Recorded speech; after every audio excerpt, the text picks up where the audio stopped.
Warganet beri komentar pedas terkait promosi minuman alkohol gratis bagi warga bernama Muhammad dan Maria yang dilakukan Holy Wings Indonesia. Tak sedikit yang menilai bahwa promosi ini dapat memicu kebencian berbasis sara. Assalamualaikum warahmatullahi wabarakatuh. Nama saya Bahrul Ulum dengan NIM 2019 1221144, kelas manajemen C semester 6. Pada kesempatan kali ini saya akan menjelaskan dua topik masalah untuk memenuhi tugas ujian akhir semester mata kuliah teori pengambilan keputusan. Adapun topik yang akan saya sajikan, yang pertama yaitu apa yang terjadi pada kasus pengambilan keputusan promosi Holy Wings menggunakan 3 analisis, yakni berdasarkan teori bias dalam pengambilan keputusan, berdasarkan perspektif Six Thinking Hat, dan juga berdasarkan perspektif Batna and Zopa dalam negosiasi. Namun topik kedua yang akan saya bahas adalah apa yang harus dilakukan ketika terdapat masalah tentang kasus tingginya kecacatan produk gagal, dan juga cacat produksi. Berlanjut ke topik pertama, yakni analisis kasus Holy Wings. Yang pertama, berdasarkan teori bias dalam pengambilan keputusan. Secara definisi, bias merupakan kecenderungan kesalahan prediksi. Aspek bias merupakan salah satu aspek yang cenderung menghasilkan keputusan yang tidak menjamin ketepatan secara mutlak. Pengambil keputusan memiliki kemungkinan untuk mengambil keputusan yang salah. Demi merebut perhatian publik, banyak merek dagang yang rela melakukan apa saja meski amat beresiko tanpa memperkirakan bias yang akan terjadi. Seperti yang dilakukan oleh Holy Wings melalui iklan dengan muatan sara yang tengah viral. Justru akan dan berpotensi menjadi bias yang fatal dan menjadi bumerang bagi perusahaan. Analisa lain, kurangnya pemetaan terkait risiko yang berpotensi terjadi dan kontrol keputusan yang tidak berorientasi akan efek berjangka yang diambil oleh manajemen, sehingga bias menjadi sangat fatal. Analisis kedua, berdasarkan perspektif Six Thinking Hat atau 6 kopi berpikir adalah cara menyelesaikan masalah dari berbagai sudut pandang melalui jalan yang bebas konflik dan menggunakan pendekatan berbeda. Terdapat 5 topi meliputi merah, hijau, kuning, hitam, biru, dan putih. Dalam analisa kasus Holy Wings dilihat menggunakan perspektif Six Thinking Hat. Yang pertama, topi hijau berperan melahirkan inovasi-inovasi kreatif yang bisa menawarkan solusi bagi masalah, sehingga kesalahan akan pengambilan keputusan seperti kasus Holy Wings bisa terhindari.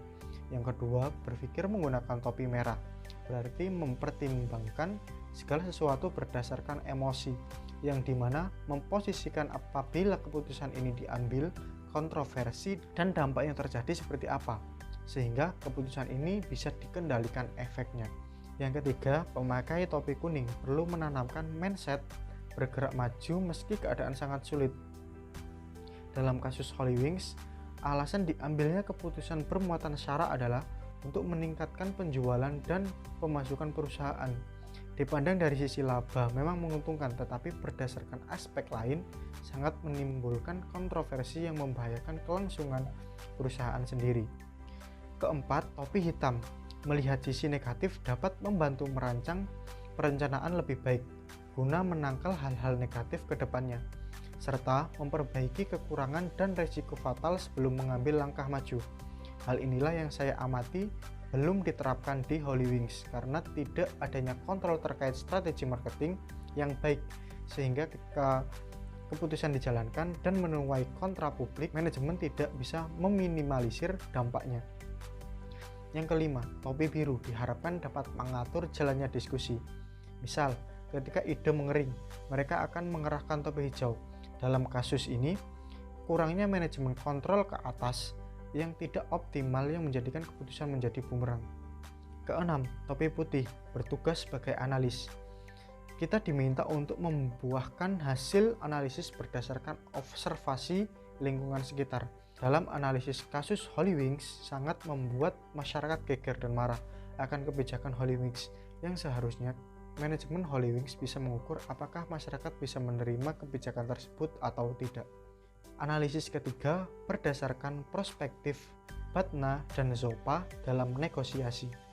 Batna adalah rencana negosiasi tentang beberapa alternatif yang dapat ditempuh berdasarkan tujuan negosiasi yang ingin dicapai. Penerapan negosiasi oleh pihak Holywings, menurut analisa saya, sedang menempuh dengan cara Hotman Paris selaku salah satu pemegang saham mendatangi Ketua Majelis Ulama Indonesia dengan tujuan meminta permohonan maaf dan mencoba mendinginkan situasi terkait kontra yang terjadi di masyarakat. Yang kedua, berdasarkan perspektif Zopa atau biasa disebut dengan Zone of Possible Agreement, adalah zona bertemunya kesepakatan pada saat tawar-menawar dalam sebuah negosiasi antara dua pihak atau lebih. Adapun untuk penerapan Zopa sendiri menurut saya belum diterapkan, tetapi opini saya bisa dengan mengalihkan fungsi atau objek penjualan Holywings sehingga bisa diterima oleh masyarakat. Holywings tetap bisa berbisnis dan mendapatkan laba dan keuntungan. Begitu juga masyarakat akan merasa tenang akan kontroversi yang terselesaikan. Topik yang kedua yakni tugas root cause analysis. Mengenai topik tingginya kasus kecacatan produk gagal, dan juga gagal produksi. Secara definitif, cacat produksi merupakan produk yang dihasilkan dari proses produksi di mana produk tersebut tidak sesuai dengan standar yang ditetapkan perusahaan, tetapi masih memiliki nilai ekonomis. Adapun faktor yang menyebabkan produk gagal meliputi yang pertama, kelalaian manusia. Kelalaian manusia bisa terjadi karena beberapa faktor, yakni kurangnya motivasi kerja dan kurangnya pengawasan. Yang kedua, metode kerja. Kebutuhan produksi yang tinggi menuntut pekerja untuk bekerja secara ekstra. Hal ini menjadikan pekerja akan kelelahan dan kurang maksimal dalam bekerja. Yang ketiga, bahan baku. Salah satu faktor utama produksi adalah adanya bahan baku. Hal ini menjadikan bahan baku menjadi komoditas buruan, sehingga terkadang perusahaan mendapatkan bahan yang sebenarnya tidak masuk spesifikasi tetapi digunakan guna menghasilkan hasil produksi yang tinggi, tapi justru berpotensi meningkatkan gagal produk. Yang keempat, mesin dan peralatan. Maintenance dan pembaharuan teknologi pada mesin dan peralatan dalam produksi juga sangat vital. Apabila mesin jarang mendapat perawatan, maka mesin akan bekerja kurang maksimal dan menjadikan gagal produksi atau cacat produksi. Dan yang terakhir yaitu lingkungan dan lokasi. Lingkungan yang jauh dari faktor utama produksi seperti halnya bahan baku dan lain sebagainya. Ambil contoh, seharusnya perusahaan garam yang membutuhkan tempat yang panas, tetapi lingkungan atau lokasi produksi di lingkungan yang dingin atau lembab. Dan lokasi yang jauh dari bahan produksi akan memberikan kualitas produk yang buruk karena rusak di perjalanan atau di ekspedisi. Selanjutnya, diagram kausalis dari model Common Cause. Faktor manusia, metode kerja, bahan baku, mesin dan peralatan, lingkungan dan lokasi. Akar permasalahan yang mungkin terjadi. Menurut saya terdapat dua akar permasalahan yang mungkin terjadi. Yang pertama, tenaga kerja yang kurang kompeten dalam pengoperasian mesin dan peralatan. Penyebabnya, perusahaan tidak memiliki program pengembangan dan pelatihan skill tenaga kerja. Dampaknya, berpotensi sering salah pengoperasian dan menyebabkan turunnya kualitas produksi.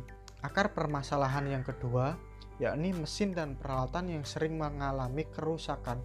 Penyebabnya kurangnya maintenance dan pengawasan kinerja mesin dan peralatan. Dampaknya menghambat dan mengurangi standar mutu produk.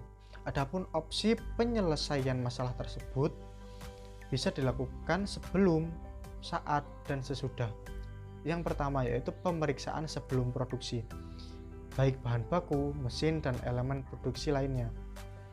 Yang kedua, inspeksi saat produksi, yaitu dengan menempatkan quality control dan mengecek secara berkala menggunakan metode sampling. Yang ketiga yaitu tes produk setelah inspeksi, guna mengetahui produk tersebut sesuai dengan spesifikasi dan standar produksi. Namun apabila kecacatan dan kegagalan produksi masih tinggi dan tidak dapat dihindarkan, maka yang harus dilakukan adalah yang pertama, mengambil produk cacat tersebut agar tidak sampai ke pasar. Yang kedua, mengevaluasi kualitas lini produksi agar tidak menghasilkan produk cacat kembali. Dan yang ketiga yaitu mengevaluasi SOP produksi termasuk perihal pemilihan material yang digunakan dalam produksi. Sekian penyampaian tugas yang bisa saya sampaikan, kurang lebihnya mohon maaf. Wassalamualaikum warahmatullahi wabarakatuh.